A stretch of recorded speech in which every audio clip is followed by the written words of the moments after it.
Don't leave me here, please," Gabriel whispered, his eyes burning, his suitcase fallen at his feet, but she had already turned her back. The scene freezes, a son's desperation, the shadow of departure, and a promise suspended in air. But to understand that moment, we have to go back to the beginning.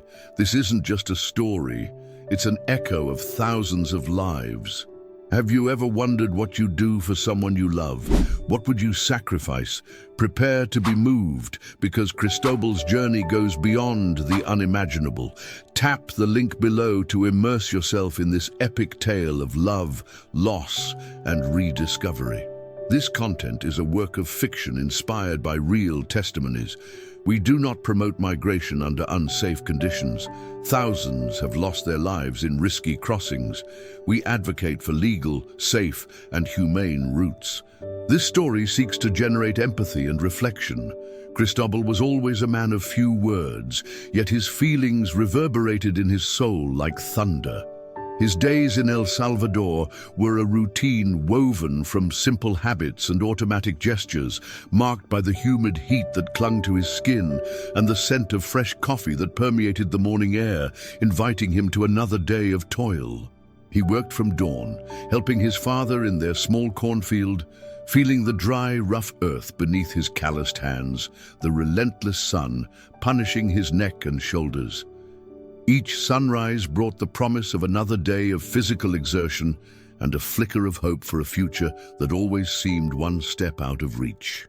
At night, the flickering light of a hanging lamp illuminated his mother, Maria's face, as she sewed for extra income, her glasses slipping down her nose, her nimble fingers weaving dreams into fabric.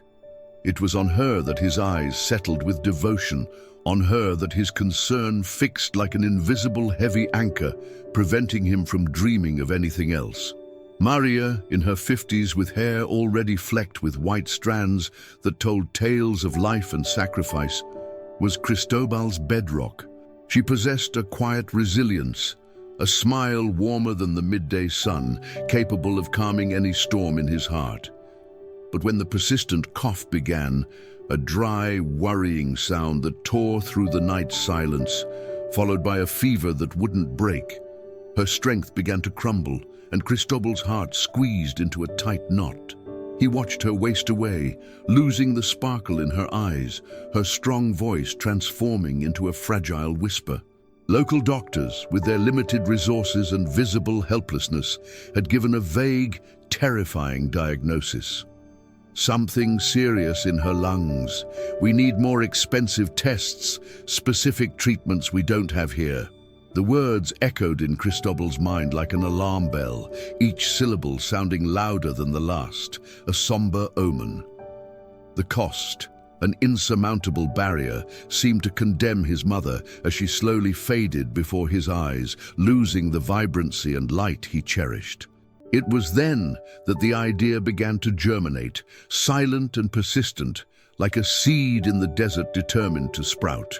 His cousin, living on the other side, in the north, in distant, almost mythical lands, spoke of dollars, of work, of opportunities that seemed as far away as the stars in El Salvador's night sky.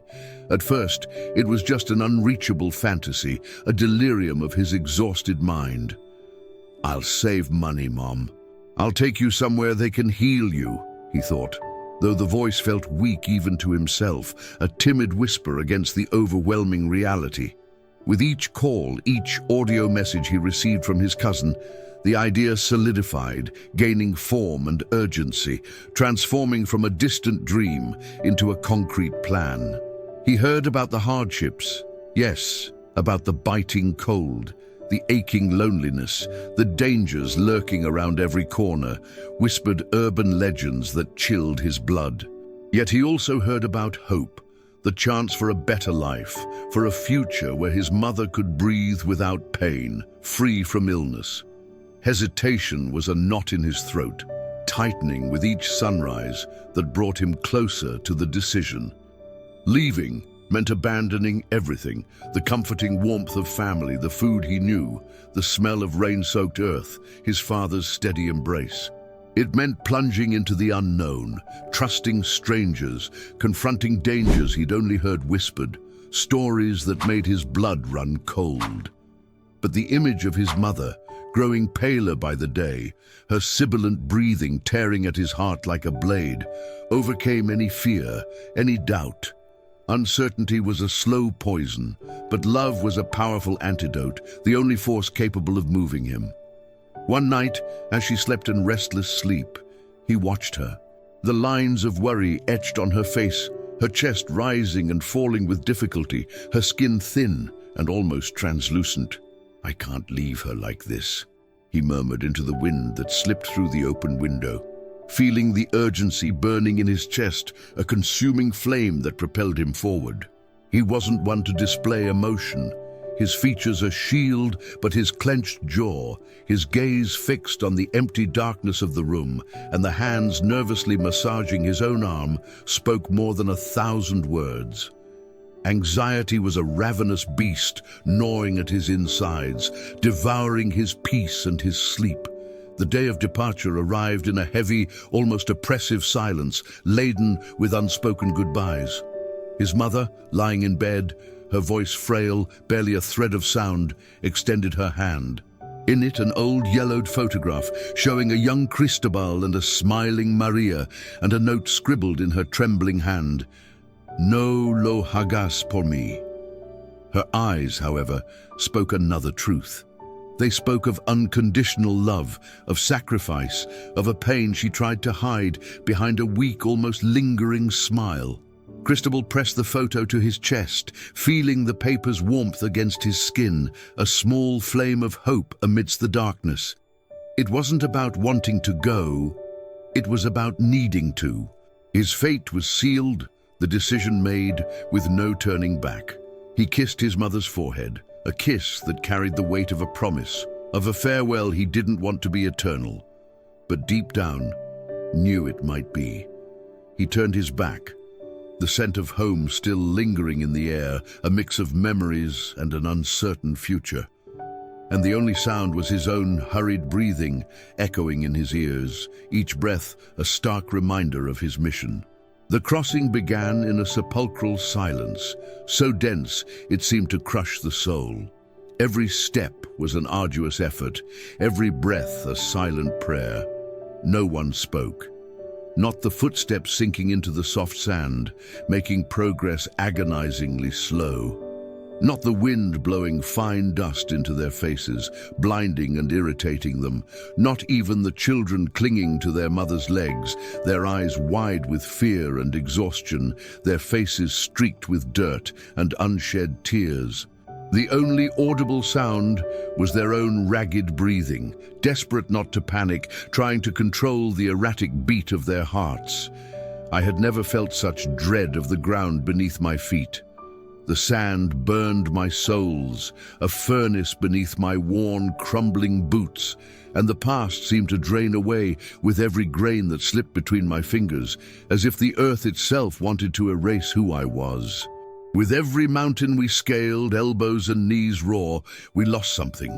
A name whispered into the wind, a cherished memory that faded, a piece of who we were before crossing.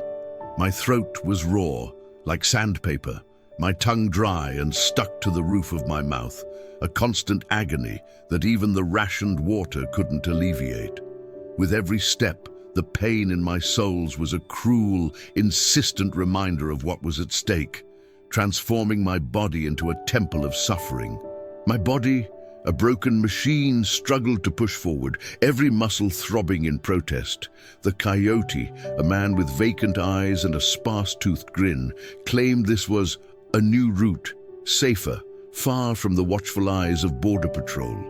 But I knew, deep in my soul, that this wasn't a road. It was an invisible graveyard, with graves marked only by shifting sands and the whispers of the wind.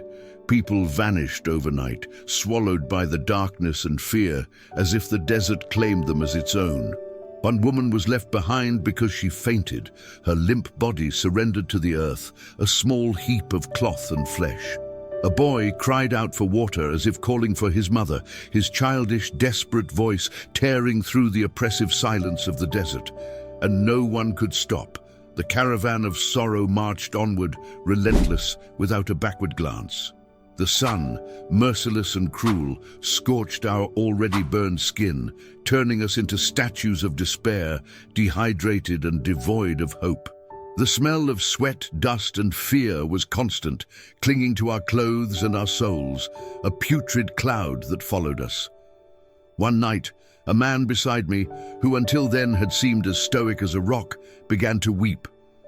Silently, tears streamed down his dirt-streaked face, mixing with the dust. I thought it was from longing for home, for the family he'd left behind. But it was because he'd lost all his teeth in a brutal beating along the way, a macabre gift from those who demanded the little we had. When daylight arrived, revealing the night's scars, he was no longer with us. We were told he had been left behind. What that truly meant, no one dared ask. Silence was the only acceptable answer. The morning chill pricked my skin, but it was the cold in my soul that hurt most, the stark realization of life's fragility. We walked for 12 interminable days, hiding beneath dry, thorny bushes during the day, fleeing the relentless heat, and advancing like ghosts at night, guided only by the moon and stars, tiny witnesses to our agony. With every hour, every minute, doubt infiltrated my mind like a cold fog, eroding my certainties. Was my mother okay? Would my cousin truly wait for me? My phone, my only link to her, lost signal at crucial points of the journey, and anxiety was a knot in my stomach, tightening with every heartbeat, a slow, constant torture. I saw my mother's face in every mirage, heard her cough in the wind's howl. Once I woke up alone under a solitary cactus, the sun already high in the sky. The group had moved on, and I, utterly exhausted, had fallen into a deep, dreamless sleep, too spent to resist. Despair washed over me, a chilling panic that climbed my spine, paralyzing me. Did they leave me? Am I lost forever in this hell? I ran, my heart pounding in my chest, each beat a drum of anguish, until I spotted the silhouettes ahead, small and distant, almost vanishing on the horizon. The relief was a ray of sunshine in the darkness, a shot of adrenaline that gave me new breath. At night, the cold was biting, piercing my thin skin, and the wind blew sand into our faces as if nature itself wanted to drive us away, to expel us from those forbidden lands. The sounds of the desert, distant howls, the rustling of bushes made my imagination conjure lurking dangers, tales of wolves and coyotes told around campfires, amplifying the terror. I closed my eyes and dreamed of my mother's face, of the smile I had promised her, the warmth of her embrace I longed to feel again. But the dream shattered, and I awoke on the hard ground, the brutal reality of the crossing embracing me with its thorny arms, waking me to the pain. The urge to give up came like an overwhelming wave, inviting me into the abyss, to total surrender. But her image, frail and sick, pushed away any weakness, transforming it into raw strength, into pure resilience. When I finally saw lights on the other side, thin and shimmering on the night horizon like distant promises, I thought it was a hallucination, another desert mirage, deceiving my exhausted eyes. But it wasn't. It was the beginning of a new nightmare. Life on this side. The lights flickered like mirages, yes, but the feeling that something real lay ahead brought new breath, a last gasp of hope that clung to every fiber of my being. I was exhausted, my body aching, every muscle screaming in protest, and my mind shattered, but I had arrived. I arrived in the United States with a heavy promise in my chest and a broken body, but my spirit still intact. The soles of my feet were raw, burning with every step. My toenails had fallen off, leaving open wounds, and my shoulders were chafed raw from my backpack, which seemed to have quadrupled in weight with memories. But I was alive. And for me, at that moment, that was profit enough. The only victory that mattered, proof that I had survived hell. The landscape had changed drastically, from an arid, silent desert to noisy paved streets, tall buildings scraping the sky, and a different smell in the air, of car exhaust, fast food, and a strange mixture of disinfectant and hope. But the sensation of being invisible, of being just another anonymous face in the hurried, indifferent crowd, was almost as oppressive as the desert, as if I were there, but belonged nowhere, a ghost in a vibrant world. I found work on a construction site, carrying bricks and mixing cement under the scorching sun, my muscles screaming in pain. Then in a laundry, the hot steam and the smell of soap permeating my clothes and skin, a constant haze. After that, tending gardens in shifts that began before sunrise and ended after sunset, under the artificial glow of streetlights. I slept in a tiny room with 4 other men, each with their own story of pain and hope. All with different accents from distant lands, but with the same look in their eyes, that of someone running against an invisible clock, a race against time and a destiny that always seemed one step ahead. The work was brutal, my hands were raw, and exhaustion was a constant companion, a weight on my shoulders that never left, not even in the few moments of sleep. The thin mattress on the floor, with springs poking my back, was my only luxury, my only refuge in a hostile world. I sent money home whenever I could, each dollar a drop of blood and sweat, a piece of myself I sent away. Sometimes I went hungry so my mother could eat, so her treatment wouldn't stop. Other times I cried silently with the phone to my ear, listening to her say, her voice choked with weakness, "Estoy mejor, mi amor. Solo no te preocupes por mí. I'm better, my love. Just don't worry about me." But I knew it was a lie. Her voice trembled, a tremor that echoed in my own heart, a lie spoken out of love. She just wanted to keep me whole, even from a distance, even if it meant lying to protect me from her pain.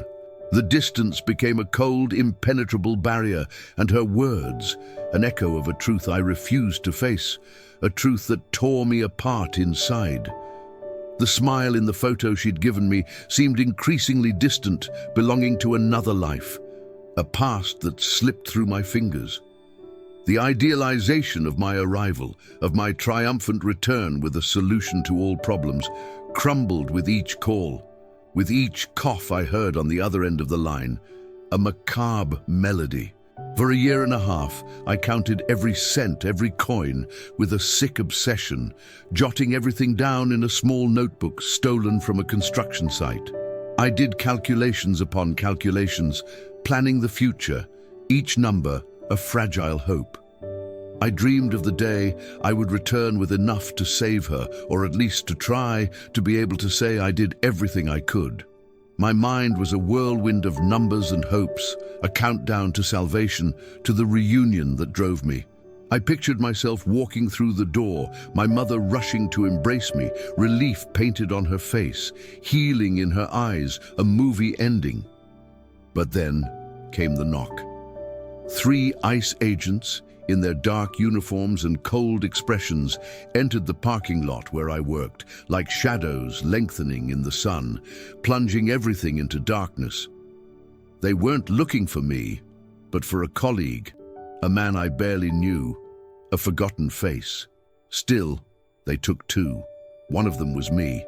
I remember the cold handcuff, the chilling metal cutting into my skin, an embrace of iron, the sepulchral silence of my colleagues who lowered their eyes, unable to help me, silent witnesses to my misfortune, and my backpack being thrown to the ground, its contents scattering on the dirty asphalt. Inside it was still my mother's note. The crumpled paper, her trembling handwriting, everything I had carried for so many miles, for so many months, seemed a cruel irony of fate, a tasteless joke. Maybe I loved the idea more than the person, but what if she just didn't love me anymore? What if this promise I carried was only mine?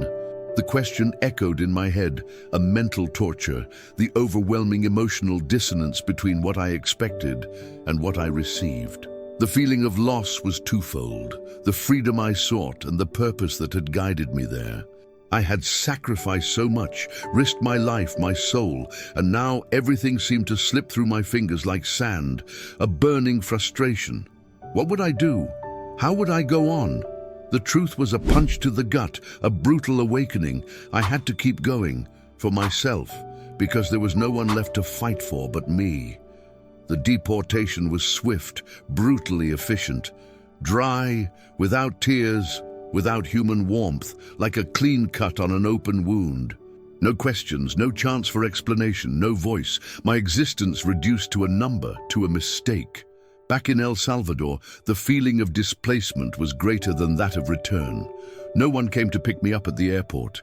The humid heat and familiar scent of my homeland embraced me, but brought no comfort, only a suffocating sensation. I took an old bus, with ripped seats and the smell of diesel and mildew, and went straight home. The scent of home, which once brought comfort, now carried a bitter note, a cruel irony, a reminder of what I had failed to do. The streets, once familiar, seemed strange, as if I were seeing them for the first time through the eyes of a stranger, an outsider, in my own land. My mother wasn't there. She was hospitalized, the illness winning the battle against her frail body, each day a new struggle. I rushed to the hospital, the soles of my feet still aching, with the small amount of money I managed to bring, hidden in the lining of my jacket, my last shred of hope. It was so little, an insignificant fragment of what I had hoped to have, a cruel joke of fate. But when I handed the amount to the social worker, a woman with tired eyes and a soft voice, she merely shook her head, a slow, sad gesture that shattered my heart into 1,000 pieces. For the first phase of treatment, this doesn't even cover the tests. Her voice was soft, almost a lament, but the words were sharp blades, slicing through my last hope. I felt a knot in my throat, choking me, stealing my breath. I looked at my empty hands, which once held so much hope and now were just clenched fists. And for the first time in my entire journey, I felt truly defeated. It wasn't the exhaustion of the body, but the weariness of the soul. The hope that had driven me for so many months, for so many miles, collapsed upon me, crushing me under its unbearable weight. I had failed. The sacrifice, the pain, the fear, all for nothing, an excruciating emptiness that settled into every fiber of my being. I went back home. I sat on the same old soft mattress where I slept as a boy, feeling the dust of my shattered dreams hanging in the air, visible in the faint light that entered through the dusty window. And for the first time in months, I cried aloud, a cry that came from the soul, carrying the weight of every step, every bead of sweat, every useless sacrifice, every broken promise. My body trembled, exhausted, my mind in pieces. On the wall, my mother's photo still hung. From the time she smiled, a smile I barely remembered, a vestige of happiness in a sea of pain. I picked up the note, the yellowed, aged paper in my hands. No lo hagas por mí. Don't do it for me. She knew I might not come back, that the crossing was a gamble. She knew there might not be enough time, that the illness was a relentless enemy. But still, I went, because love makes no sense. It crosses deserts, borders, and even deportations, defying logic and reason. The pain was still there, raw and present, like an open wound refusing to heal, but something had changed. The need to prove something to her, to myself, or to the world had dissipated, replaced by a bitter but real acceptance.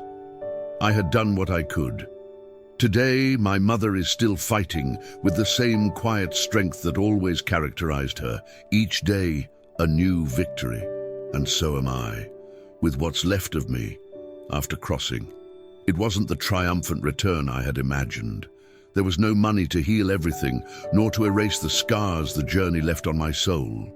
But there was something deeper, the acceptance of my own journey, of my flawed but persistent humanity. I started cooking for myself again, the smell of homemade spices filling the small kitchen, a small act of self-care, of salvage. I bought a simple notebook and began to write, not for her, but for myself, recording the thoughts that came to mind, trying to make sense of the chaos, organizing the memories. Small acts of silent reconstruction, brick by brick, rebuilding life. One day I received a message from my mother. She said she had improved a little, thanks to community support and some neighbors who had come together to help. There was no request for money, no reproach, just gratitude and a plea for me to take care of myself. I replied with a simple, "That's good, Mom, I'm happy." The echo of that note still resonated, but now with a new interpretation, an acceptance of life as it is, without grand expectations, but with the resilience of one who survived, one who learned to live with the echo. I crossed for love, but today I would stay for myself. Sometimes silence is the most honest answer, and the echo is all that remains for us not to forget. If this story touched you, write in the comments, who would you cross the border for? And share it with someone who needs to understand that not every return is the end.